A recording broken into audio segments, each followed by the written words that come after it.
Bonjour à tous et bienvenue sur AquarioTube après une petite période d'absence. J'avais fait une vidéo avant mon départ en vacances, mais malheureusement j'ai cassé mon téléphone et je n'ai pas pu poster la vidéo. Donc c'est décidé, elle ne sortira jamais. Maintenant il n'y a plus d'intérêt.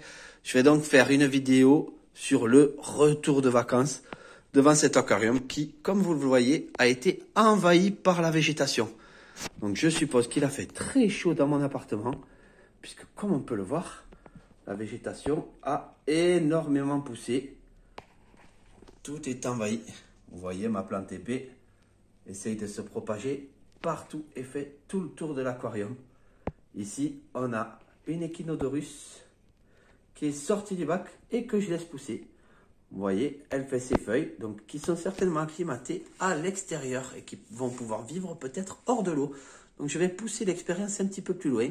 Je vais voir si des racines sortent au niveau de cette plante. Si les racines sortent, je lui présenterai un petit peu de terre et je vais voir si elle s'enracine. Regardez ici, au passage, nous avons une belle fleur d'Echinodorus. Donc en fait, cette plante fait des très belles fleurs si la tige reste hors de l'eau. Donc vous voyez, la hampe florale ici est énorme. Elle est très longue, ça doit partir du centre de l'aquarium. Ça doit partir du sol, monter et venir jusqu'ici. Donc la hampe florale est très longue. Et si on la laisse en dehors de l'eau, eh bien on a de très belles fleurs. Comme vous pouvez le voir, elles ressemblent un petit peu aux fleurs d'Egeria densa, sauf qu'elles ont des pétales beaucoup plus grosses. Si je mets mon doigt à côté, ça nous donne une idée de la dimension de la fleur. Voilà. Donc je vais laisser, je vais pousser cette expérience comme je l'ai dit, un petit peu plus loin. Si la plante me fait des racines, je lui présenterai un petit peu de terre. Pour le moment, il n'y a pas de racines. Oui, par contre, il y a de nombreuses feuilles et de nombreuses fleurs qui ont envie de pousser. Voilà cette plante léopard, donc qui est tachetée. On verra ce que ça donne. J'ai 1, 2, 3 pieds qui sont sous forme émergée. Donc c'est très intéressant. Pour ce qui est de la végétation, elle est très dense. Il va falloir que je m'en occupe, car le filtre n'a plus de quoi faire le courant. Il est impossible qu'il fasse du courant. Il y a l'hydrocotyle qui a tout envahi partout. Il a dû faire très chaud dans mon appart. Je pense qu'on a dépassé les 30 degrés. Donc les Tanitis sont là.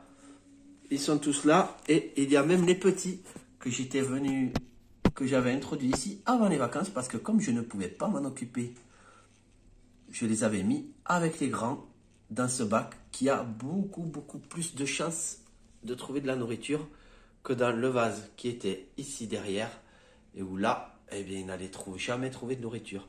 Donc je les avais transvasés ici. Il y en avait 8 de souvenirs.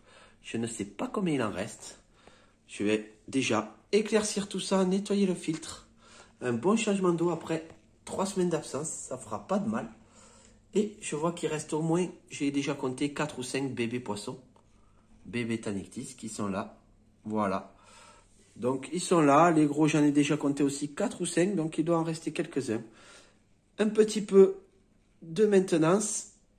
Et puis pour ce qui concerne cette plante, nous allons la suivre dans les prochains épisodes sur la chaîne. Voilà, je vais la laisser pousser telle qu'elle. Je vais la laisser hors de l'eau, même si la hampe florale épuise la plante principale, il n'y a pas de problème. Et vous voyez, vu du dessus, l'hydrocotyle a beaucoup envahi la surface. La plante épée également, elle est là au fond. Elle est partout cette plante épée. Voilà, donc elle a tourné tout autour de l'aquarium. C'est elle, hein, vous la voyez ici.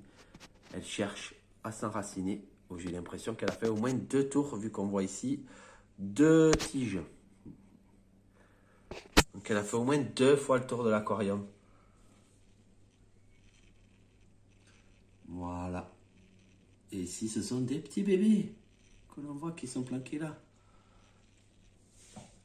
Allez, je vous dis à une prochaine fois sur AquarioTube. Pensez à me laisser des petits commentaires. Et encore désolé pour cette petite absence. À bientôt.